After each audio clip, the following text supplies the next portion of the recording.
Hi everyone, welcome to Vinex IAS Academy. This is Chaitanya Raigada. Address first line Dwaraka Nagar Visakhapatnam and contact number 98480 53431 94941 53431. So until today we completed science and tech current affairs related to the space technology and science and tech current affairs related to the defense technology. Now we are going to start information and communication technology. Very important. ICT మనం ఈరోజు start చేస్తామండి. Okay, సమాచార సాంకేతిక రంగాన్ని మనం start చేస్తాము. అయితే ఇందులో ఈరోజు కొద్దిగా స్టాట్ ప్లస్ కరెంట్ చెప్పి రేపటి నుంచి కంప్లీట్ కరెంట్ అంతా ఉంటుంది. సో ఒకసారి చూడండి, ఇందులో ఇనిషియేటివ్స్ కూడా ఒకసారి Indian initiatives, world global initiatives కూడా ఒకసారి చూద్దాము. So welcome. ఇందులో first one BharOS, Bhar OS లేదా బారోస్ అంటాం. సో ఈ భారత్ ఓఎస్ లేదా బార్ ఓఎస్ లేదా బారోస్ అంటే ఏంటి అంటే ఇది ఒక Indian government funded operating system అండి. ఎలాగైతే విండోస్ కానీ లేకపోతే ఇది మొబైల్స్కి సంబంధించింది. ఓకే, విండోస్ కానీ ఆండ్రాయిడ్ కానీ యాపిల్ ఓఎస్ కానీ ఓకే, సో ఇలా డిఫరెంట్ ఓఎస్లు ఉన్నాయి కదా, అలా ఇండియన్ ఓఎస్ అనమాట ఈ భారత్ ఓఎస్ అనేది, బార్ ఓఎస్. సో ఈ బార్ ఓఎస్ లేదా బారోస్ అనేది ఇది union minister for communication and electronics information అనేది దీన్ని లాంచ్ చేసిందండి. Okay, minister for communication electronics and information. Okay, so borrows అంటే ఏంటి అంటే బారోస్ ఈజ్ అన్ ఇండిజినస్, అంటే మనమే కంప్లీట్గా డెవలప్ చేసాము. ఒకవేళ బారోస్ గురించి ఎవరితో కొలాబరేషన్ అని స్టేట్మెంట్లో ఇస్తే రాంగ్ అండి. బారోస్ అనేది కంప్లీట్గా లేదా బార్ ఓఎస్ అనేది ఇండిజినస్గా డెవలప్ చేసిన mobile operating system. So very important, system operating system కాదు, ఇది మొబైల్ ఓఎస్ అనమాట. Okay, mobile operating system. ఇది ఆండ్రాయిడ్ లాగా యాపిల్ సాఫ్ట్వేర్ ఐఓఎస్ లాగా. దీని దీని ఎయిమ్ ఏంటి అంటే to reduce the dependence on foreign OS. Foreign OS మీద ఏవైతే ఇప్పుడు స్మార్ట్ ఫోన్స్లో అన్నిట్లో ఫారెన్ ఓఎస్ ఉంది కదా, వాటి మీద డిపెండెన్స్ తగ్గించడమే దీని మెయిన్ ఆబ్జెక్టివ్ అండి. Okay, so clear, right. So అది బార్ ఓఎస్. నెక్స్ట్ వన్, ఇది దేని మీద ఆధారపడి పనిచేస్తుంది? It is based on the Android open source project అనమాట. దీన్ని డెవలప్ చేసింది ఐఐటి మద్రాస్ వాళ్ళు డెవలప్ చేశారు. ఇంపార్టెంట్ అండి, bar OS is developed by IIT Madras. IIT Madras వాళ్ళు డెవలప్ చేశారు. ఇది దేని ఆధారంగా పనిచేస్తుంది అంటే ఏఓఎస్పి అంటే ఆండ్రాయిడ్ ఓపెన్ సోర్స్ ప్రాజెక్ట్ ఆధారంగా పనిచేస్తుంది. Okay, clear. It is developed by IIT Madras incubated company. దీని ఫండింగ్ ఎవరు ఇచ్చారంటే department of science and technology దీని ఫండింగ్ ఇచ్చింది. ఓకే, సో ఇది బార్ ఓఎస్ అండి. ఇది mobile software, mobile operating software. Foreign operating systems అయినటువంటి ఆండ్రాయిడ్ కానీ యాపిల్ సాఫ్ట్వేర్ కానీ వాటి మీద డిపెండెన్సీ తగ్గించుకోవడం దీని యొక్క ఎయిమ్ అనమాట. సో నెక్స్ట్ వన్, దీని కీ ఫీచర్స్ ఏంటి? దీని మెయిన్ ఫీచర్స్ ఏంటంటే ఇందులో నో డిఫాల్ట్ యాప్స్ అండి. ఫర్ ఎగ్జాంపుల్ మీరు ఏదైనా ఒక ఆండ్రాయిడ్ ఫోన్ కొన్నా యాపిల్ ఫోన్ కొన్నా డిఫాల్ట్ యాప్స్ ఏవో ఒకటి ఉంటాయి. దీంట్లో డిఫాల్ట్ యాప్స్ ఏమీ ఉండవు. దానివల్ల సెక్యూరిటీ చాలా హైగా ఉంటుంది. తర్వాత native over the air updates అనేవి ఉంటాయి. అంటే దాని అర్థం ఏంటంటే సెక్యూరిటీ అప్డేట్స్ కానీ ఫోన్లో ఏమైనా బగ్స్ ఉన్నా ఆటోమేటిక్గా ఫిక్స్ చేసే అప్డేట్స్ కానీ ఆటోమేటిక్గా ఇన్స్టాల్ అయిపోతాయండి. సెక్యూరిటీ అప్డేట్స్ మనమే ఇన్స్టాల్ చేయక్కర్లేదు. అంతేకాకుండా నోటా అప్డేట్స్ ఇవేమన్నా ఉన్నా సరే ఆటోమేటిక్గా అవి ఇన్స్టాల్ అయిపోతాయి. ఓకే, నెక్స్ట్, సో ఈ రెండు దాని ఫీచర్స్. ఒకటి డిఫాల్ట్ యాప్స్ ఉండవు, రెండు సెక్యూరిటీ అప్డేట్స్ బగ్ ఫిక్సెస్ ఆటోమేటిక్గా జరిగిపోతుంది అనమాట. సో ఇందులో ఇంకోటి ఏంటి అంటే దీంట్లో ఉన్న మెయిన్ ఇంకొక అడ్వాంటేజెస్ ఫీచర్ ఏంటి అంటే పాస్. ఓకే, పిఏఎస్ఎస్ అంటాం, ప్రైవేట్ యాప్ స్టోర్ సర్వీసెస్. ఈ ప్రైవేట్ యాప్ స్టోర్ సర్వీసెస్ అనేవి ఏంటి అంటే it provides access to a curated list of apps that are set to be thoroughly vetted and meet certain security and privacy standards అనమాట. Okay, అంటే ఏవైతే మంచి standard apps ఉన్నాయో సెక్యూర్గా ఉన్నాయో వాటికి యాక్సెస్ ప్రొవైడ్ చేస్తుంది. Okay, clear. సో ఇది మిగతా ఓఎస్లతో కంపేర్ చేసేటప్పుడు ఇట్ ఈస్ మోర్ సెక్యూర్ అండి. ఎందుకంటే installed apps pre installed services ఏమీ ఉండవు కాబట్టి ఇట్ ఈస్ మోర్ సెక్యూర్ అనమాట, రైట్. సో అది బార్ ఓఎస్. నెక్స్ట్ వన్, గత కొన్ని సంవత్సరాలుగా ఒక 2 to 3 years నుంచి కంటిన్యూస్గా న్యూస్లో ఉంటున్న 3 కాన్సెప్ట్స్ ఏంటి అంటే artificial intelligence, machine learning, deep learning. ఈ మూడు కూడా ఇంటర్ కనెక్టెడ్ అండి. సో ఒకసారి ఆర్టిఫిషియల్ ఇంటెలిజెన్స్ గురించి ఒకసారి మనం చూద్దాం. So generative AI, machine learning, artificial intelligence రెండింటికి డిఫరెన్సెస్ చూద్దాము. సో ఫస్ట్ అసలు ఆర్టిఫిషియల్ ఇంటెలిజెన్స్ అంటే ఏంటి అంటే, ఆర్టిఫిషియల్ ఇంటెలిజెన్స్ అంటే మెయిన్ మనకి ఆప్షన్లో కనిపించాల్సింది ఏంటి అంటే హ్యూమన్ లైక్ డెసిషన్ మేకింగ్ తీసుకోవాలి. దాని కాగ్నిటివ్ టాస్క్స్ ఉపయోగించుకొని థింకింగ్, సొంతంగా ఆలోచించుకొని పర్సీవింగ్, లెర్నింగ్, ప్రాబ్లమ్ సాల్వింగ్ అంతా ఉంచుకొని హ్యూమన్ లైక్ డెసిషన్ మేకింగ్ తీసుకోవాలి. హ్యూమన్ లైక్ డెసిషన్ మేకింగ్ తీసుకుంటే తన సొంతగా తన నిర్ణయాలు తీసుకోగలిగితే దాన్ని ఆర్టిఫిషియల్ ఇంటెలిజెన్స్ అంటాం. ఏఐలో వేరియస్ టెక్నాలజీస్ ఉన్నాయండి. కంప్యూటర్ విజన్ కానీ, ఆడియో ప్రాసెసింగ్ కానీ, కాగ్నిటివ్ రోబోటిక్స్ కానీ, స్పీచ్ అనలైటిక్స్ కానీ, లాంగ్వేజ్ ప్రాసెసింగ్ కానీ, machine learning techniques. Even machine learning is a subset of artificial intelligence అండి. ఆర్టిఫిషియల్ ఇంటెలిజెన్స్లోకి మెషిన్ లెర్నింగ్ అనేది సబ్సెట్ అవుతుంది. ఓకే, సో ఇందులో అబౌట్ జనరేటివ్ ఏఐ, ఆర్టిఫిషియల్ ఇంటెలిజెన్స్లో గత కొంతకాలంలో విపరీతంగా న్యూస్లో ఉన్నది ఏంటి అంటే జనరేటివ్ ఏఐ. చాలా తక్కువ టైంలో 3000 వర్డ్స్ ఎస్సే రాసేయగలదు. ఒక సినిమా స్టోరీ అడిగితే మీరు ప్లాట్ ఇస్తే సినిమా స్టోరీ చెప్పేయగలదు. తర్వాత ఇంకా జన ఇమేజ్ ప్రొవైడ్ చేసిన ఈ మధ్య జీపీటీలో 4th వెర్షన్ వచ్చింది. ఇమేజ్ ఇస్తే ఇమేజ్కి సంబంధించి డీటెయిల్స్ కూడా ఇస్తున్నారు. సో జనరేటివ్ ఏఐ అనేది ఈవెన్ చాలా తక్కువ టైంలో విపరీతంగా టెక్స్ట్ని జనరేట్ చేయగలదండి. ఓకే, సో వీటికి సంబంధించి దాన్ని జనరేటివ్ ఏఐ అంటాం, లార్జ్ లాంగ్వేజ్ మోడల్స్ అంటాం. ఇవి ఎలా పనిచేస్తాయంటే న్యూరనల్ టెక్నాలజీ అనే దాని మీద పనిచేస్తాయి. సో ఒకసారి వాటి గురించి క్లియర్గా ఇక్కడ ఏముందో చూద్దాం. So it is the technology that utilises machine learning అండి. జనరేటివ్ ఏఐలో మెషిన్ లెర్నింగ్ ఉంటుంది, విపరీతమైన డేటా ఇస్తాము, అండ్ ఆర్టిఫిషియల్ ఇంటెలిజెన్స్ రెండు కాంబినేషన్ అండి. మెషిన్ లెర్నింగ్, ఆర్టిఫిషియల్ ఇంటెలిజెన్స్ రెండు కాంబైన్గా పనిచేసి ఓకే క్రియేట్ న్యూ ఫార్మ్స్. మీడియాని కొత్తగా క్రియేట్ చేయగలవు, టెక్స్ట్ని క్రియేట్ చేయగలవు, ఆడియోని క్రియేట్ చేయగలవు, వీడియోని క్రియేట్ చేయగలవు, ఈవెన్ యానిమేషన్ని కూడా క్రియేట్ చేయగలవు. అయితే ఈ గత 1 or 2 years నుంచి లేదా 2 to 3 years నుంచి ఏఐ, జనరేటివ్ ఏఐకి విపరీతంగా డిమాండ్ పెరుగుతుందండి. Like open AI's chat GPT కానీ, గూగుల్ బాడ్ ఏఐ కానీ, డల్ ఏఈ కానీ, కోడెక్స్ కానీ, GPT-3 వీటన్నిటి వల్ల కూడా ఏమవుతుందంటే జనరేటివ్ ఏఐకి ఓకే డిమాండ్ పెరుగుతుంది. ఓపెన్ ఏఐ చాట్ జీపీటీ వల్ల కానీ, గూగుల్స్ బాడ్ ఏఐ కానీ, డల్ ఈ, కోడెక్స్, GPT-3 వీటన్నిటి వల్ల గూగుల్ బాడ్ అడ్వాన్స్ కూడా అయిపోయింది. ఇప్పుడు జెమినీ అనేది రన్ అవుతుందండి. ఓకే రైట్, జనరేటివ్ ఏఐ అనేది అసలు ఎలా పనిచేస్తుందో చూద్దాం. ఇది ఎలా పనిచేస్తుంది అంటే foundation models, large AI models ద్వారా పనిచేస్తుంది. ఇది మల్టీ టాస్కింగ్ని పర్ఫామ్ చేయగలదండి. Okay, out of the box టాస్క్ని కూడా కంప్లీట్ చేయగలదు, సమరైజేషన్ చేయగలదు, క్వశ్చన్ వేసి ఆన్సర్ చేయగలదు, చాలా పనులు చేయగలదండి. These systems have been trained on massive amounts of data. ముందు వాటికి విపరీతమైన డేటాను ఆల్రెడీ వాటిలో మిషన్ లెర్నింగ్ ద్వారా ఇంక్లూడ్ చేస్తారండి. Okay, it works by using ఇవ్వండి ఇక్కడ ఉంది machine learning model to learn the patterns and relationships in a data set of human created content. Already humans దగ్గర ఉన్న కంటెంట్ని మిషన్ లెర్నింగ్ ద్వారా ఈ ఆర్టిఫిషియల్ ఇంటెలిజెన్స్కి అందించడం జరుగుతుంది. తర్వాత మీరు ఏ క్వశ్చన్ వేసినా అది తిరిగి ఆన్సర్ చేస్తుంది అనమాట. It then uses the learned patterns to generate new content. So learned patterns to generate ఆ విధంగా న్యూ కంటెంట్ని ఇది జనరేట్ చేస్తుంది. Typically start with a simple text input. For example మనం అడిగామనుకోండి, write essay about India's freedom struggle అని కానీ, లేకపోతే అది ఇమీడియట్గా మనం టెక్స్ట్ ఇన్పుట్ ఇస్తేనే అది ఆన్సర్ వస్తుంది. సో ఇది ప్రాంప్ట్ బేస్డ్గా పనిచేస్తుంది. మనం ఇచ్చే టెక్స్ట్ ఇన్పుట్ని ప్రాంప్ట్ అంటాం. Okay, in which the user describes the output they want. మనకి ఏదైతే అవుట్పుట్ కావాలో దాన్ని మనం డిస్క్రైబ్ చేస్తే దానికి ఇన్పుట్ ఇస్తాం కదా, దాన్ని ప్రాంప్ట్ అంటామండి. సో వేరియస్ అల్గారిథమ్స్ ఏం చేస్తాయంటే న్యూ కంటెంట్ని జనరేట్ చేస్తాయి.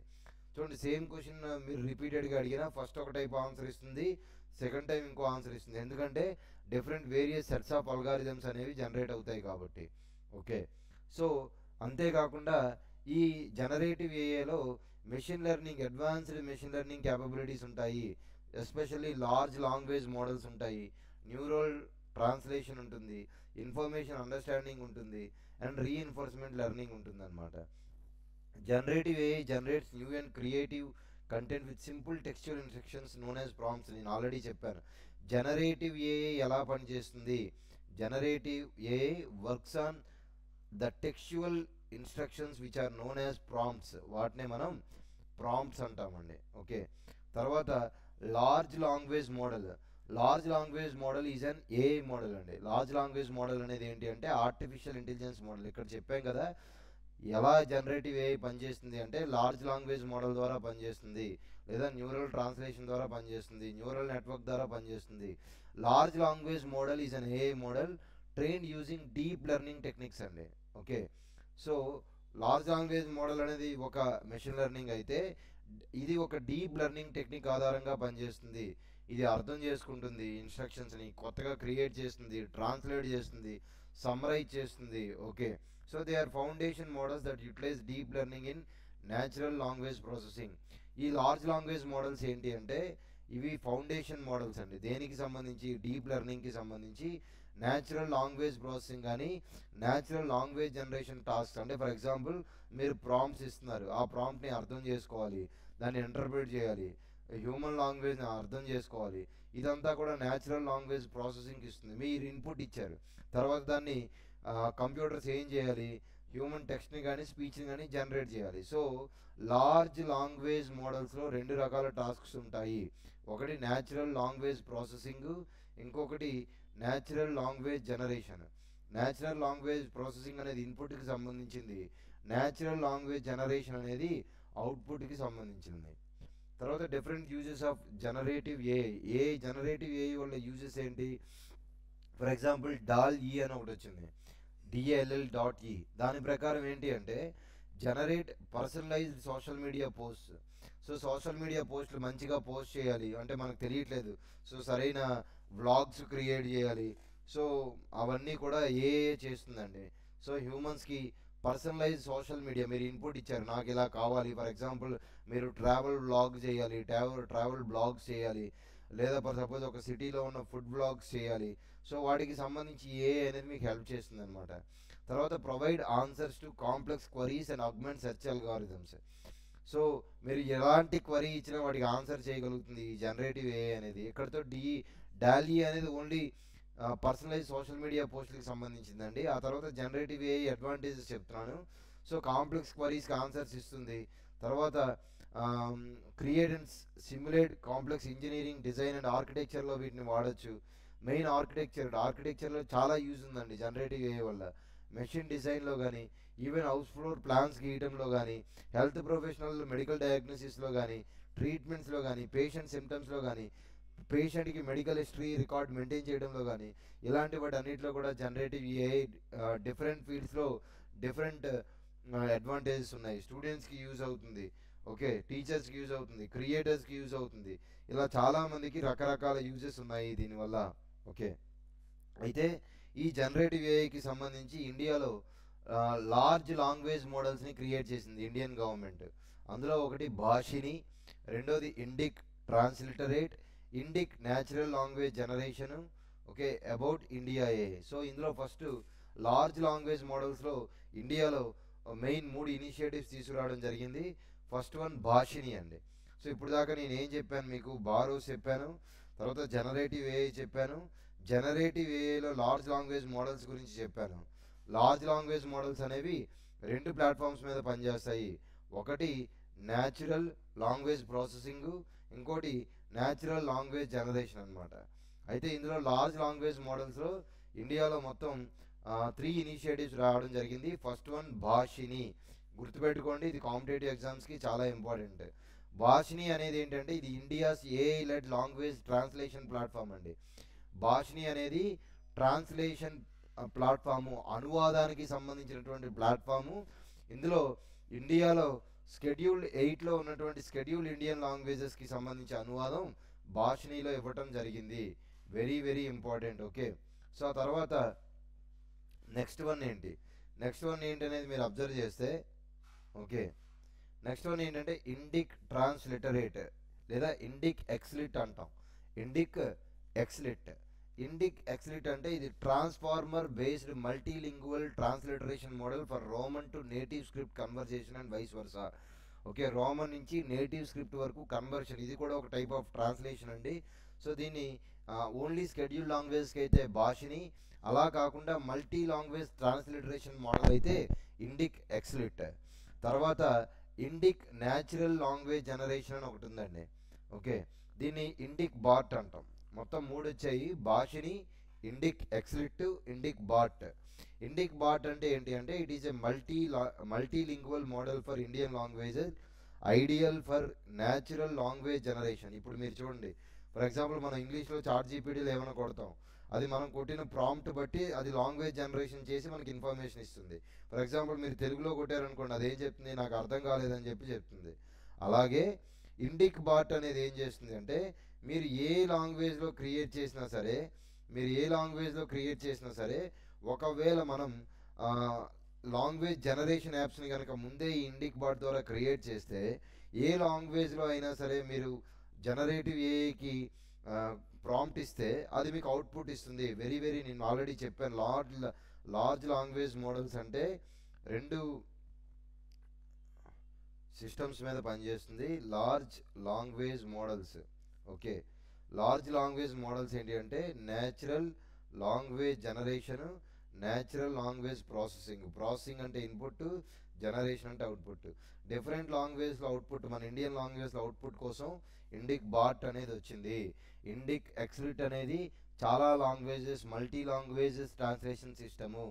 భాషిని అనేది only scheduled languages translation system. తర్వాత అబౌట్ ఇండియా ఏఐ, ఇండియాలో ఆర్టిఫిషియల్ ఇంటెలిజెన్స్ గురించి ఇండియా ఏఐ అనే ఒక పోర్టల్ని క్రియేట్ చేశారు. ఇండియా ఏఐ అనే ఒక పోర్టల్ని క్రియేట్ చేశారు. India AI is knowledge portal అండి.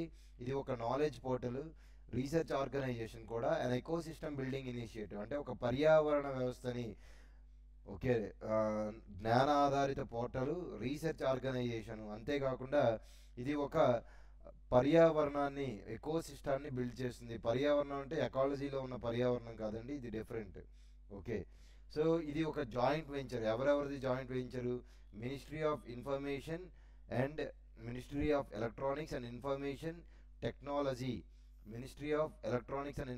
Technology, national e governance division వాళ్ళది. తర్వాత national association for software and service companies, okay, service companies, వీళ్ళందరి యొక్క జాయింట్ ఇనిషియేటివ్.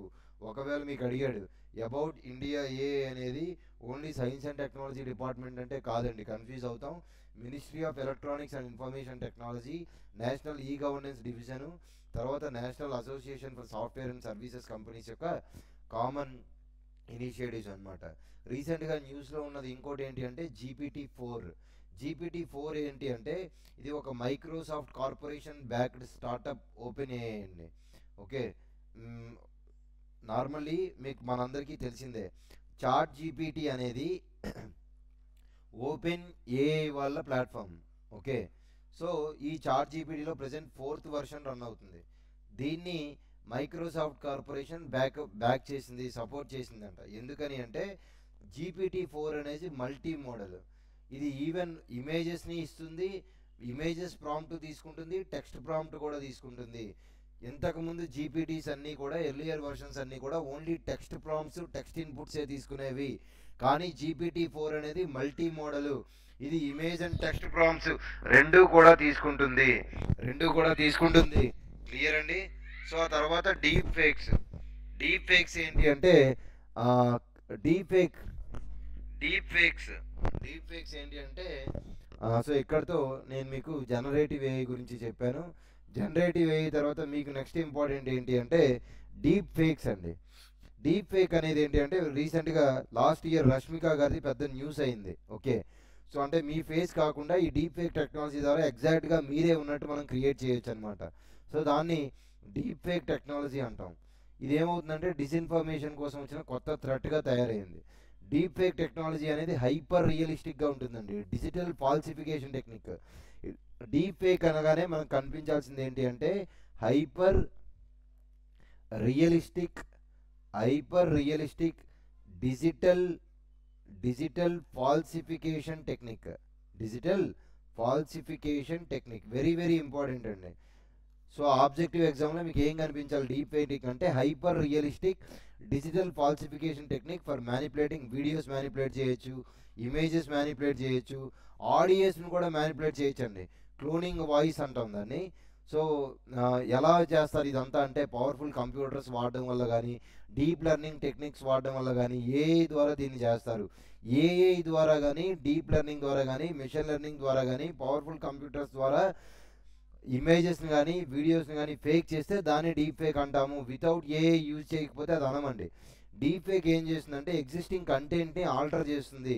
ఒక పర్సన్ని ఇంకో పర్సన్తో రిప్లేస్ చేసుకోవచ్చు. ఫర్ ఎగ్జాంపుల్, మీరు వేరే ఏదో ఒక సినిమా, వేరే ఒక మనిషిని పెట్టి సినిమా తీసేసి చిరంజీవి గారి ఫేసో, పవన్ కళ్యాణ్ గారి ఫేసో, లేకపోతే బాలకృష్ణ గారి ఫేసో, హృతిక్ రోషన్ గారి ఫేస్ పెట్టో మీరు మొత్తం డీప్ ఫేస్ ద్వారా ఆయనతో సినిమా తీసినట్టు మీరు చేసేయచ్చు. ఓకే, సో అంత పవర్ఫుల్ అండి డీప్ ఫేక్ టెక్నాలజీ.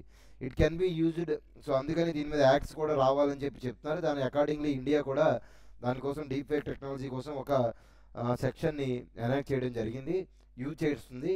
సో దీన్ని డీప్ ఫేక్ టెక్నాలజీని ఒకళ్ళ రెప్యుటేషన్ని డ్యామేజ్ చేయడానికి, ఎవిడెన్స్ని ఫ్రాబ్రికేట్ చేయడానికి, పీపుల్ని ఫ్రాడ్ చేయడానికి, ఇలా దేనికైనా యూజ్ చేయొచ్చు. దీన్ని కనుక డెమోక్రటిక్ ఇన్స్టిట్యూషన్స్ వాడితే వాటి మీద ట్రస్ట్ కూడా పోతుందండి. ఓకే, ఈ మధ్య మనం చూస్తున్నాం ఈ ఆర్టిఫిషియల్ ఇంటెలిజెన్స్ ద్వారా, డీప్ ఫేక్ టెక్నాలజీ ద్వారా మనకి హీరోలు వయసు అయిపోయినా కూడా చాలా తక్కువగా కనిపిస్తుంది. ఓకే, ఇదంతా కూడా డీప్ ఫేక్ టెక్నాలజీకి బెస్ట్ ఎగ్జాంపుల్ అండి. సో తర్వాత section 66E of IT act 2000.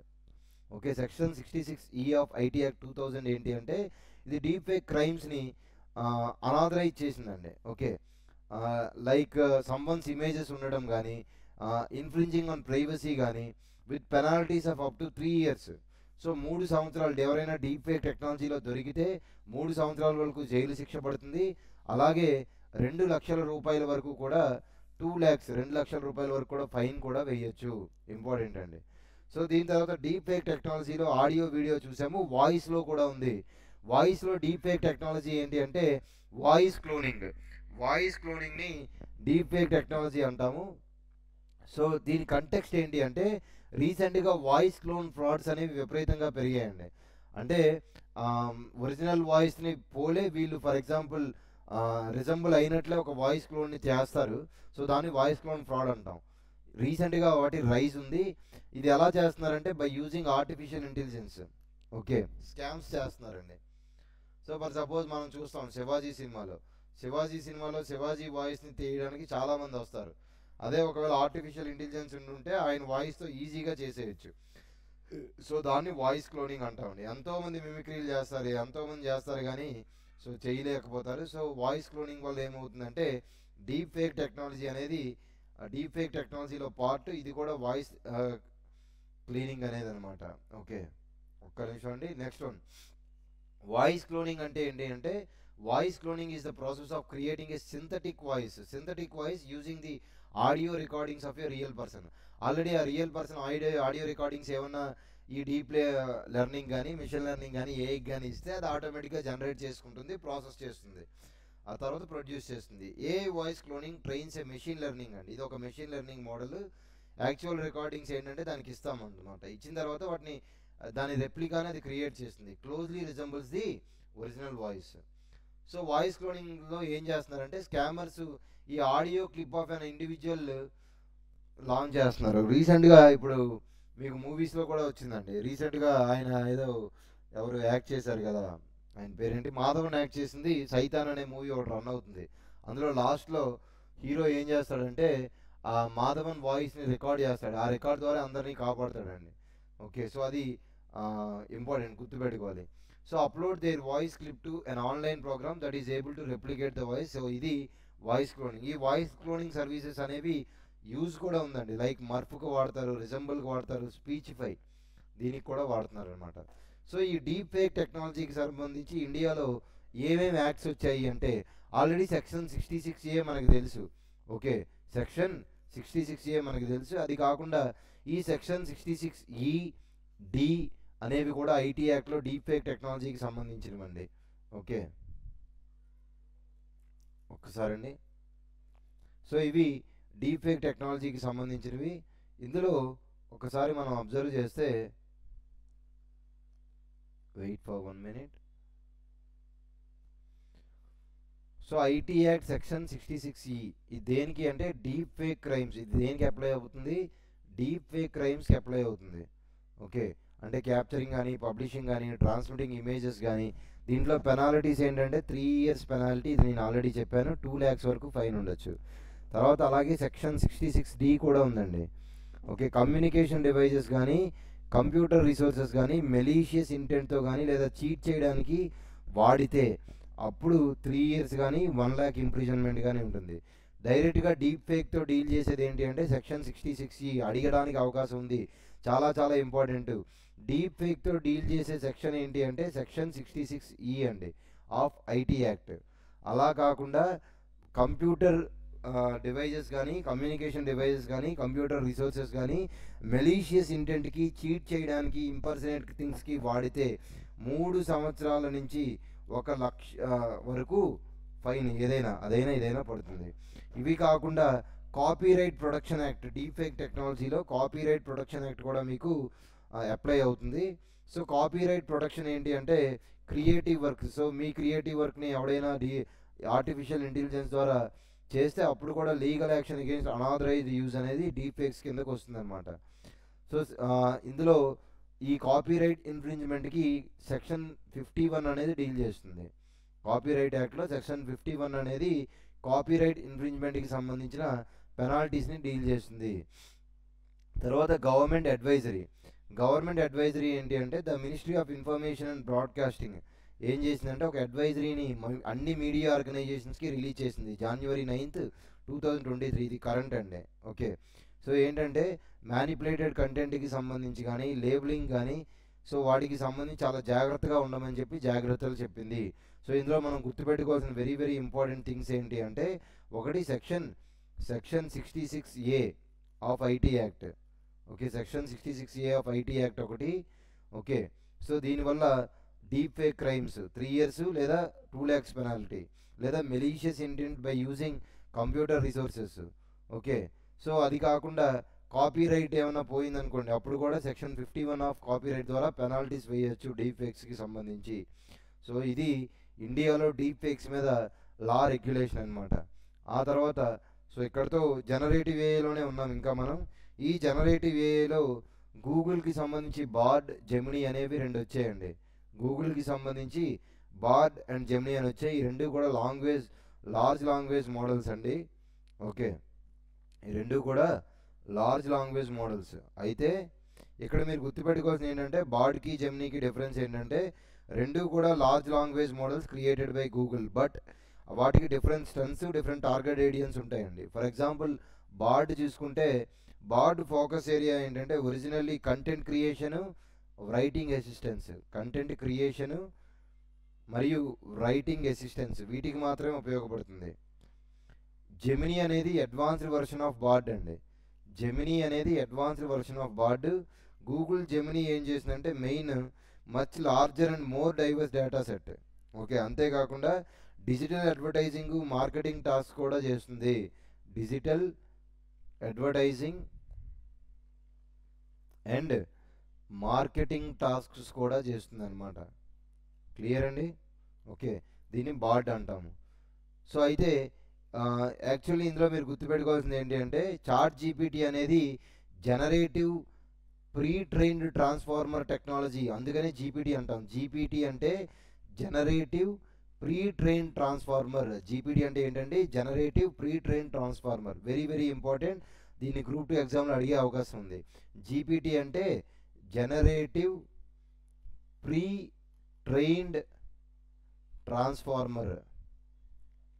Okay, ఈ టెక్నాలజీ ఆధారంగా పనిచేస్తుంది. కానీ గూగుల్ బార్డ్ అనేది ల్యాంబ్డా అనే టెక్నాలజీ ఆధారంగా పనిచేస్తుంది. ల్యాంబ్డా అంటే large language model based on the transformer. Large language model based on the transformer. ఇదే జీపీటీ అయితే జనరేటివ్ ప్రీ ట్రైన్డ్ ట్రాన్స్ఫార్మర్. రెండింటికి డిఫరెన్సెస్ గుర్తుపెట్టుకోవాలి. బార్డ్ అనేది బేసిక్ వర్షన్ ఆఫ్ గూగుల్, అదే Gemini advanced version of generative AI in Google అనమాట. Gemini అనేది board అనేది relied on text based data అయితే జెమినీకి లార్జ్ డేటా సెట్ ఉంటుంది, టెక్స్ట్, కోడ్, ఇమేజెస్, ఆడియో ద్వారా కూడా ఇన్పుట్స్ ఇచ్చారనమాట. ఓకే, సో జెమినీ ఏంటి అంటే it is a family of multi modal large language models అండి. లార్జ్ లాంగ్వేజ్ మోడల్స్ అంటాం, ఎల్ఎల్ఎంస్. ఈవెన్ బార్డ్ కానీ, జీపీటీ కానీ, జెమినీ కానీ, ఇవన్నీ కూడా large language models which can understand and generate high quality codes. Even ఇవి జెమినీలో కంప్యూటర్ లాంగ్వేజ్ ప్రోగ్రామ్స్ని కూడా ఇది ప్రాంప్ట్ తీసుకోగలదు, లైక్ పైథాను, జావా, C++ అనమాట. ఓకే, సో నెక్స్ట్ గుర్తుపెట్టుకోండి, బార్డ్ అనేది ఓన్లీ టెక్స్ట్ మా ప్రాంప్ట్ ద్వారానే పనిచేస్తుంది. జెమినీ టెక్స్ట్, కోడ్, ఇమేజ్ దేని ద్వారా అయినా పనిచేస్తుంది. Okay, important. సో తర్వాత దీంట్లో ఇది ఒకసారి పాజ్ చేయండి. ఆర్టిఫిషియల్ ఇంటెలిజెన్స్కి, మెషిన్ లెర్నింగ్కి, డీప్ లెర్నింగ్కి డిఫరెన్స్ ఉంది. ఆర్టిఫిషియల్ ఇంటెలిజెన్స్లో మెషిన్ లెర్నింగ్ సబ్సెట్, మెషిన్ లెర్నింగ్లో డీప్ లెర్నింగ్ ఒక సబ్సెట్. సో మెయిన్ ఇక్కడ గుర్తుపెట్టుకోవాలి, యాక్ట్ లైక్ హ్యూమన్స్ కనిపిస్తే ఆర్టిఫిషియల్ ఇంటెలిజెన్స్ అండి.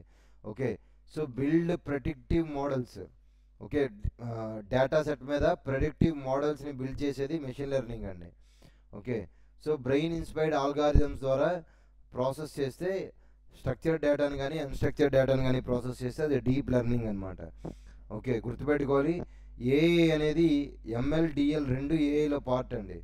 Okay, ML actually is the subset of AI, అంటే మెషిన్ లెర్నింగ్ ఈ subset of AI, deep learning ఈ సబ్సెట్ ఆఫ్ మెషిన్ లెర్నింగ్. చాలా చాలా ఇంపార్టెంట్, ఇది అడిగే అవకాశం ఉందన్నమాట. సో ఏఐ అనేది కంప్యూటర్ అల్గారిథం అండి. ఓకే, డెసిషన్ మేకింగ్ అనేది ఉండాలి. మెషిన్ లెర్నింగ్ అనేది ఏంటి అంటే allows system to learn from data, data ద్వారా సిస్టమ్ నేర్చుకోవడానికి అవకాశం ఇస్తుంది మెషిన్ లెర్నింగ్. డీప్ లెర్నింగ్ అనేది ఒక మెషిన్ లెర్నింగ్ అల్గారిథం అండి. ఓకే, సో డీప్ లెర్నింగ్లో మనిషి బ్రెయిన్కి సంబంధించిన దానిలాగా న్యూరల్ నెట్వర్క్స్ ఉంటాయి. వెరీ వెరీ ఇంపార్టెంట్, మనిషి బ్రెయిన్ లాగా న్యూరల్ నెట్వర్క్స్ అనేవి ఉంటాయి డీప్ లెర్నింగ్లో, గుర్తుపెట్టుకోవాలి. ఈ న్యూరల్ నెట్వర్క్స్ అనేవి డేటాని అనలైజ్ చేస్తాయి అన్నమాట. దాని ద్వారా అవుట్పుట్ని ప్రొవైడ్ చేయగలుగుతాయి. ఎలాగైతే ఇప్పుడు ఫర్ సపోజ్ నేను ఇక్కడ స్క్రీన్ మీద కనిపించిన డేటాని చూసి ఇన్పుట్ నా బ్రెయిన్కి ఇచ్చి దాని ప్రాసెస్ అవుట్పుట్ చేస్తుందో నా న్యూరాన్స్లో, అలాగే డీప్ లెర్నింగ్లో కూడా ఒక న్యూరల్ నెట్వర్క్ అనేది ఉంటుంది. సో వాటికి ఎగ్జాంపుల్స్ కూడా ఇక్కడ ఇవ్వడం జరిగింది, ఒకసారి చూసుకోండి. Okay, right. సో ఇవి కాకుండా ఏఐకి సంబంధించి న్యూస్లో ఉన్నది ఏంటి అంటే ఫేషియల్ రికగ్నైజేషన్ టూల్, ఎఫ్ఆర్టీ అంటాం, ఫేషియల్ రికగ్నైజేషన్ టూల్. ఈవెన్ ఇప్పుడు గవర్నమెంట్ ఎంప్లాయీస్ కూడా ఫేషియల్ రికగ్నైజర్స్ ద్వారా తంబు వేయించండి, బయోమెట్రిక్ ఐడెంటిఫికేషన్లోకి వస్తుంది. సో దీన్ని డెవలప్ చేసింది ఎవరు అంటే ఇండియా వాళ్ళు. ఫేషియల్ రికగ్నైజేషన్ కోసం ఏఎస్టిఆర్ అనే టెక్నాలజీని డెవలప్ చేశారు, టూల్ని డెవలప్ చేశారు. ఏఎస్టిఆర్ అనే టూల్ డెవలప్ చేశారు. సో ఇదేంటి అంటే department of telecommunication technology Hess developed an artificial intelligence based facial recognition tool.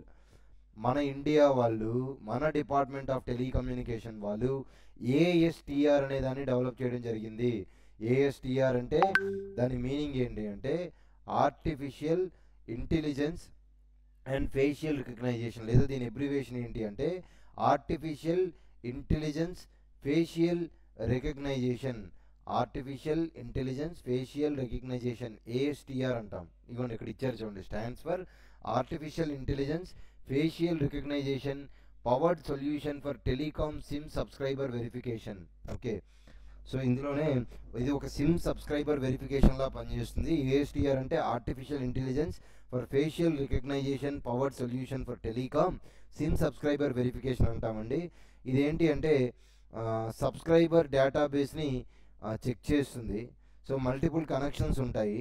It can potentially bring down cyber frauds అండి. మీ మొబైల్ ఓపెన్ చేయాలి అన్నా, మీ ల్యాప్టాప్ ఓపెన్ చేయాలి అన్నా, మీ డివైజెస్ ఏవి ఓపెన్ చేయాలి అన్నా సరే మీ ఫేస్ ఉంటేనే అది యాక్సెస్ ఇస్తుంది తప్ప లేకపోతే యాక్సెస్ ఇవ్వదన్నమాట.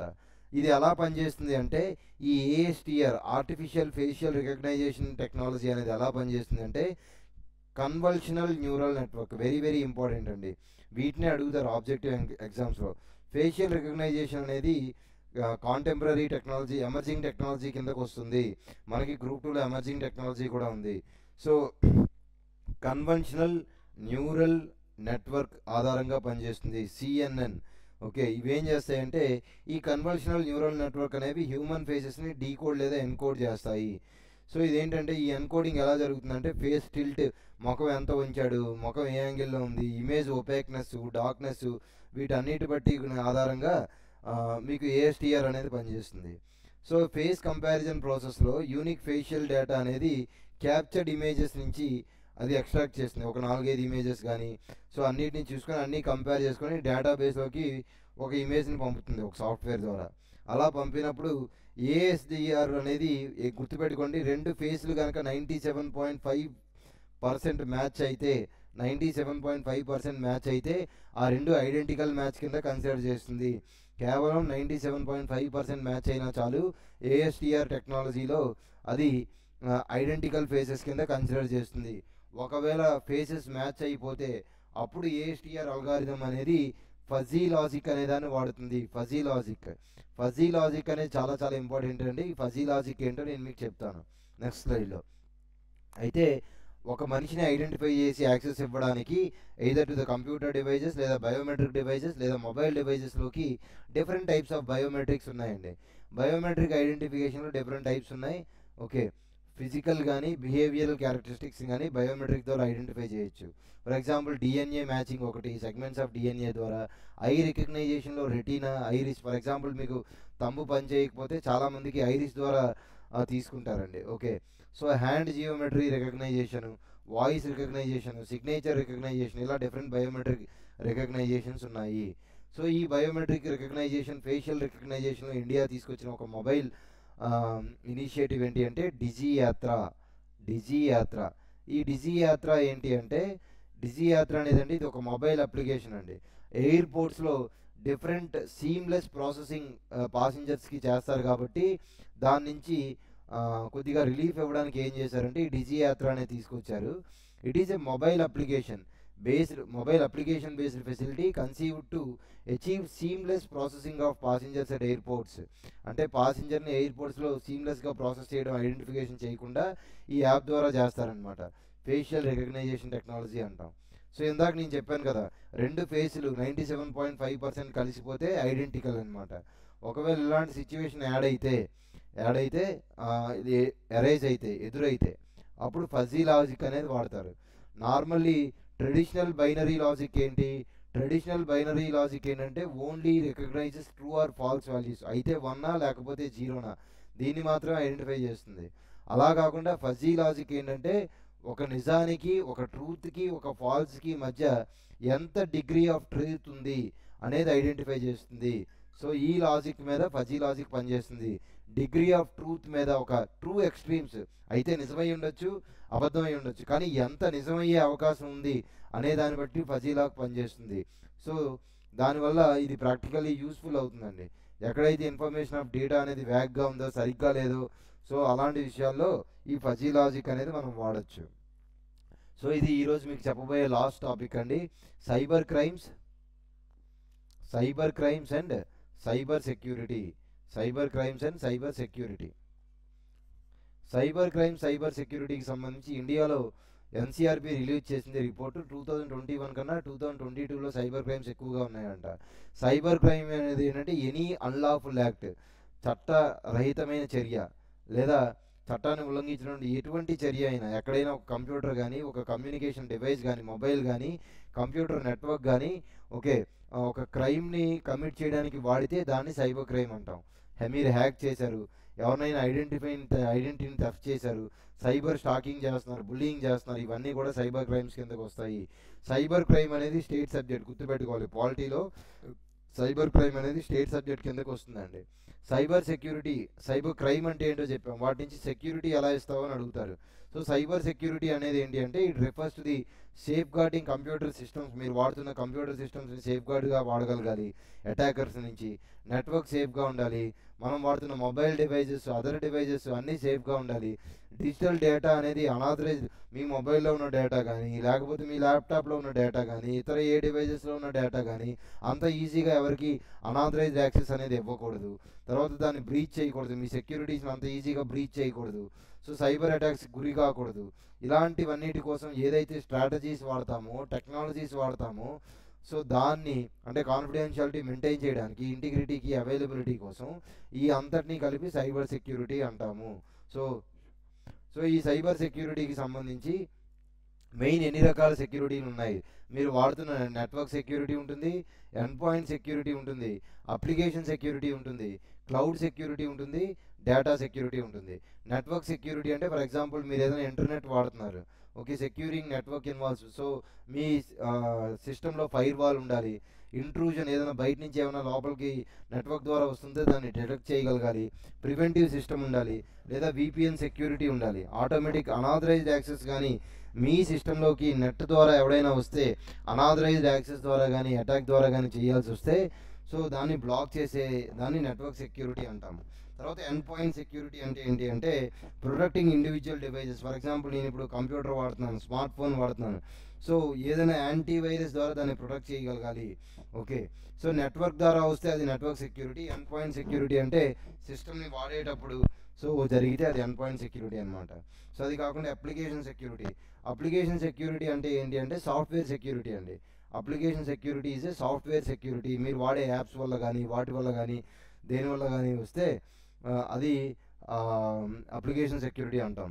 తర్వాత cloud security. For example Adobe cloud ఉంటుంది, డిఫరెంట్ వెబ్సైట్కి డిఫరెంట్ క్లౌడ్ ఉంటుంది. ఫర్ ఎగ్జాంపుల్ మీ జీమెయిల్ ఉంది, సో జీమెయిల్లో గూగుల్ డ్రైవ్లో డేటా అయిపోయింది, సో జీమెయిల్కి మీకు ఒక క్లౌడ్ ఉంటుంది 15 GB వరకు.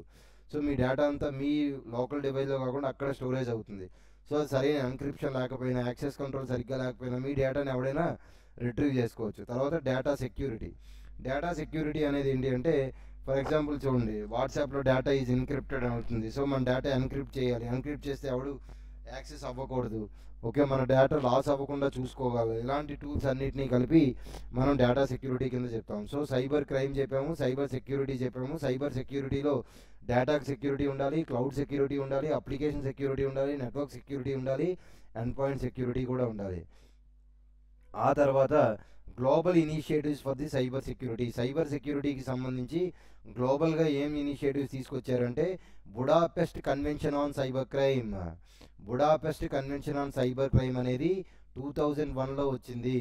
Budapest convention on cyber crime. So దీంట్లో ఇండియా సిగ్నేటరీ కాదు, నాట్ ఏ సిగ్నేటరీ. తర్వాత global centre for cyber security. దీన్ని ఎవరు తీసుకొచ్చారంటే వరల్డ్ ఎకనామిక్ ఫోరం తీసుకొచ్చింది. Global centre for cyber security ఇది ఒక collaboration and coordination platform cyber సెక్యూరిటీకి సంబంధించి. తర్వాత ప్యారిస్ కాల్. సో మనకి ఏమని అడుగుతారు ఎగ్జామ్లో, ప్యారిస్ కాల్ దేనికి సంబంధించింది, లేకపోతే కింద ఇచ్చిన కాల్స్లో ఏవి సైబర్ సెక్యూరిటీ కాల్స్ లేదా సైబర్ సెక్యూరిటీ గ్లోబల్ ఇనిషియేటివ్స్ అని అడుగుతారు.